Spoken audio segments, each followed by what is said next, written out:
مجھے اللہ کی رحمت سے امید ہے کہ 1 سال کے گناہوں کا کفارہ ہے. تو بڑی فضیلت ہے. رمضان کے بعد سب سے زیادہ فضیلت عاشورہ کے روزے کی ہے, 10 محرم کا روزہ. سمجھ رہے ہیں؟ محرم میں ہمیں شریعت نے کیا کرنے کا حکم دیا ہے, اسلام کیا کہتا ہے؟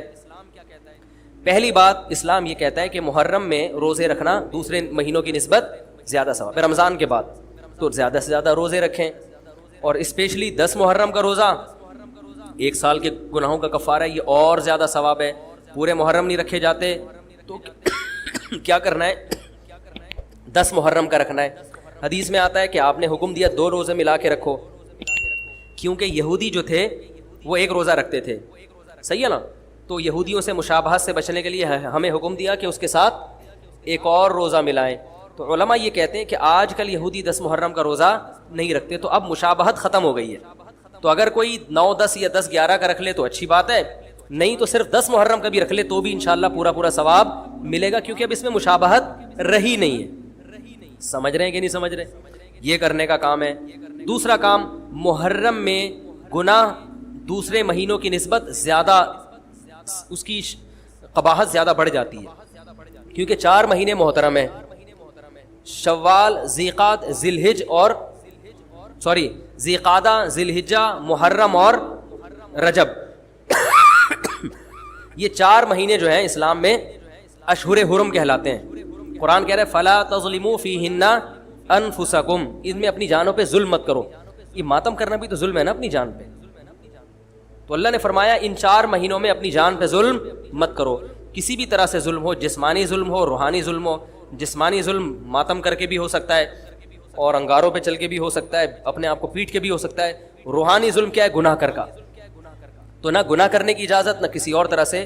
عام مہینوں میں بھی ظلم کی اجازت نہیں ہے, نہ اپنے اوپر اور نہ کسی اور پر. تو ان 4 مہینوں میں ظلم کی نوعیت بڑھ جاتی ہے. سمجھ رہے ہیں؟ یہ ایک محرم کی فضیلت ہے اسلام میں. اور تیسری فضیلت جو محرم کی, جو بعض روایات سے ثابت ہے, یعنی جو فضیلت تو نہیں کہیں گے اس کو, جو محرم میں کرنے کا کام ہے, وہ بعض حدیث میں آتا ہے کہ آپ صلی اللہ علیہ وسلم نے ارشاد فرمایا کہ عاشورہ کے دن اپنے اہل و عیال پر دسترخوان کو وسعت دو, اس سے رزق میں برکت ہوتی ہے. لیکن یہ جو حدیث ہے یہ ضعیف ہے, سند کے لحاظ سے پاورفل اور مضبوط نہیں ہے. بعض علماء نے کہا کہ اس کثرت طرق کی وجہ سے حسن کے درجے کو پہنچ گئی ہے. ہمارے ہی بعض اکابر علماء کی رائے ہے, علماء جو بر صغیر کے علماء, بڑے بڑے علماء ہیں, میں نام نہیں ذکر کرتا لیکن بہت بڑی اپر لیول کے علماء ہیں, ان کی رائے یہ ہے کہ یہ ضعیف, اتنی ضعیف نہیں ہے کہ بالکل ہی مسترد کر دی جائے, ٹھیک ہے نا, اور تعدد طرق کی وجہ سے درجہ حسن کو پہنچ گئی ہے. علامہ ابن تیمیہ رحمہ اللہ تعالی, جن کو سعودی عرب میں بہت فالو کیا جاتا ہے, ان کی رائے اور سلفی علماء کی رائے, جو سعودی عرب کے العثیمین, بن باز وغیرہ تھے, ان کی رائے یہ کہ یہ حدیث بالکل صحیح نہیں ہے, اور اس کی کوئی حیثیت نہیں ہے کہ دسترخوان کو وسیع کیا جائے اور عاشورہ کے دن کھانا کھلایا جائے. سمجھ رہے کہ نہیں سمجھ رہے؟ لیکن جو دوسری طرف معتدل علماء, معتدل سے مراد میں ان کو برا نہیں کہہ رہا, لیکن وہ انہوں نے حدیث کی جو, اب اگر آپ سندوں کی تحقیق کریں گے تو اس کو بالکل من گھڑت قرار دینا درست نہیں ہے. اگر سندوں کی تحقیق کریں گے تو ایسا معلوم ہوتا ہے کہ علامہ ابن تیمیہ رحمہ اللہ تعالی, جو ہمارے لیے قابل احترام ہے, انہوں نے اس حدیث کو رد کرنے میں تھوڑا مبالغہ سے کام لیا, غلو کیا ہے. ایسا نہیں. ہمارے جو مذہبی لوگ ہیں, جو اسلام سے محبت کرتے ہیں, بعض دفعہ وہ بھی ایک ایکسٹریم پہ چلے جاتے ہیں, انتہا پہ پہنچ جاتے ہیں, اور جو مذہب کو نہیں مانتے یا فالو نہیں کرتے وہ بھی ایک دوسری انتہا تک پہنچ جاتے ہیں. اسے کہتے ہیں انتہا پسندی. سمجھتے ہیں؟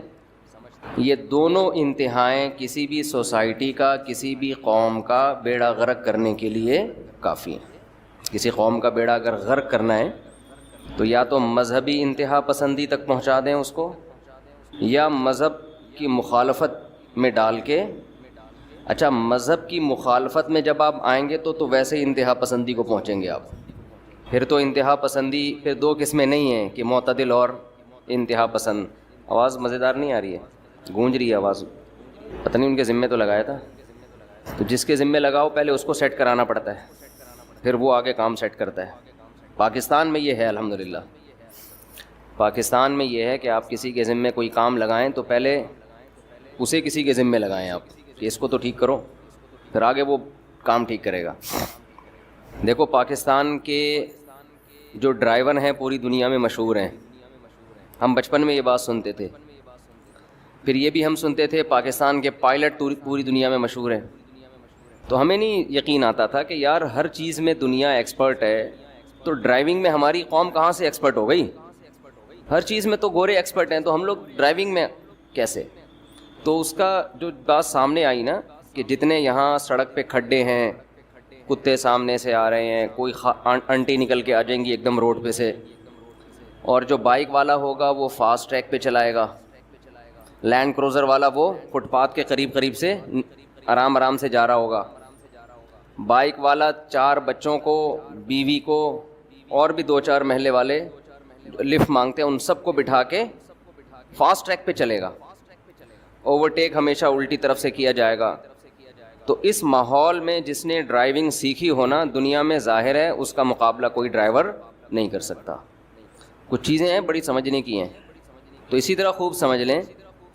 اب پائلٹ کا تو مجھے نہیں پتا، جہاز کھٹارا انہوں نے اڑا کے سیکھے ہیں، یہ جنگوں کی وجہ سے تجربہ ہو گیا، واللہ عالم. لیکن ایک حقیقت ہے کہ انسان جس ماحول میں رہتا ہے نا، تو اس میں یا تو وہ خراب ہو جاتا ہے یا بہت اچھا ہو جاتا ہے. یہ بہت امپورٹنٹ بات ہے، موضوع سے ہٹ کرے، لیکن یہ پوائنٹ ٹو بی نوٹڈ ہے. اس سے آپ کو بہت کچھ سیکھنے کا موقع ملے گا. انسان جس ماحول میں رہتا ہے، اگر وہ ماحول بالکل نارمل ہے تو نہ آپ بگڑیں گے، لیکن نہ کوئی بہت زیادہ اچھے بنیں گے. آپ ایسے ہی رہیں گے نارمل جیسے ہوتے ہیں سب لوگ. یہ جو ایشیائی اقوام ہیں، جن میں خاص طور پر یہ انڈیا، پاکستان اور بنگلہ دیش بھی اس میں شامل کر لیں، یہاں سب کچھ بہت زیادہ ہے. یہاں کوئی بھی چیز تھوڑی نہیں ہے. یہاں بیماریاں بہت ہیں، غربت بہت ہے، کرپشن بہت ہے، قومیں بہت ہیں، کلچر بہت زیادہ ہیں. یعنی ایک گلی میں الگ کلچر ہوگا، اس کے محلے والے میں الگ لوگ ہوں گے، فرقے بہت ہیں. تو ایسے ماحول، اچھا اور بھی بہت کچھ ہے. اب ایسے ماحول میں انسان یا تو بگڑتا ہے، لیکن اگر بنتا ہے تو پھر بہت زیادہ بن جاتا ہے. امام ابو حنیفہ رحمہ اللہ تعالیٰ کا جو فقہ پوری دنیا میں سب سے زیادہ رائج ہوا نا، اس کی ایک بڑی وجہ یہ بھی تھی کہ وہ کوفہ میں تھے اور وہاں فتنے بہت زیادہ تھے. جو باطل فرقے وجود میں آئے نا، زیادہ تر آپ کو ملے گا اس دور میں کوفہ میں وجود میں آئے ہیں، مکہ مدینہ میں نہیں تھے یہ.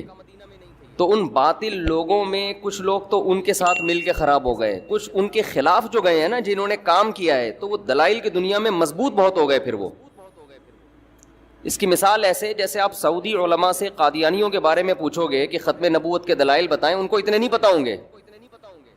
یہاں پٹیل پاڑا میں آپ جاؤ، کسی ختم نبوت کے کارکن سے پوچھو کہ ختم نبوت پر دلائل کیا ہیں، وہ دلائل کے انبار بھی لگا دے گا. اور قادیانی، ہم جب ایک کی طرف کان لگاتے ہیں تو دوسرے کی ہماری سمجھ میں، تیسرے کی سنتے ہیں تو پہلے 2 سے رہ جاتے ہیں. اللہ ہر وقت ہر ایک کی سن رہا ہے. تو یہ اعتراض اور اشکال ہمیں اس لیے ہوتا ہے کہ ہم اللہ کو اپنے اوپر قیاس کر رہے ہوتے ہیں. ایک بات خوب اچھی طرح سمجھ لو، خوب اچھی طرح، کہ جو لوگ بھی مذہب کے مخالف ہیں نا، مخالف، ان کے جتنے بھی دلائل ہیں اسلام کے خلاف، اللہ کے وجود کے خلاف، محمد صلی اللہ علیہ وسلم کی نبوت کے خلاف، یاد رکھو اگر اللہ کا وجود، جنت اور جہنم، فرشتوں کا وجود، یہ تمام چیزیں عقل کے خلاف ہوتی تو قرآن عقل کے بہت زیادہ استعمال کا حکم نہ دیتا. افلا تتفکرون، غور و فکر کیوں نہیں کرتے؟ ان فی خلق السماوات والارض لآیات لأولی الالباب، فرمایا آسمان اور زمینوں کے پیدائش میں عقل والوں کے لیے نشانیاں ہیں. افلا تعقلون، عقل سے کام کیوں نہیں لیتے؟ افلا یتدبرون، تدبر کیوں نہیں کرتے؟ خوب اچھی طرح گہرائی میں گھس کے غور کیوں نہیں کرتے؟ ام علی قلوب اقفالها، دلوں پہ تالے پڑ گئے ہیں، سوچتے کیوں نہیں ہو؟ اور یہ کہتے ہیں کہ ہماری عقل، ہم عقل سے فیصلہ کراتے ہیں. اگر عقل سے فیصلہ کرا رہے ہوتے میرے بھائی تو بے عقلی کی باتیں نہیں کر رہے ہوتے. تو یہ کہہ رہے سائنسدانوں کی سمجھ میں فرشتے نہیں آ رہے، تو سائنسدان کی سمجھ میں تو دوسرا سائنسدان نہیں آ رہا ہوتا، بعض دفعہ اس کی تحقیق نہیں آ رہی ہوتی. تو چیز کو اللہ نے ایک محدود صلاحیت دی ہے. آنکھ کی ایک محدود صلاحیت, کانوں کی ایک محدود صلاحیت, سونگھنے کی ایک محدود صلاحیت,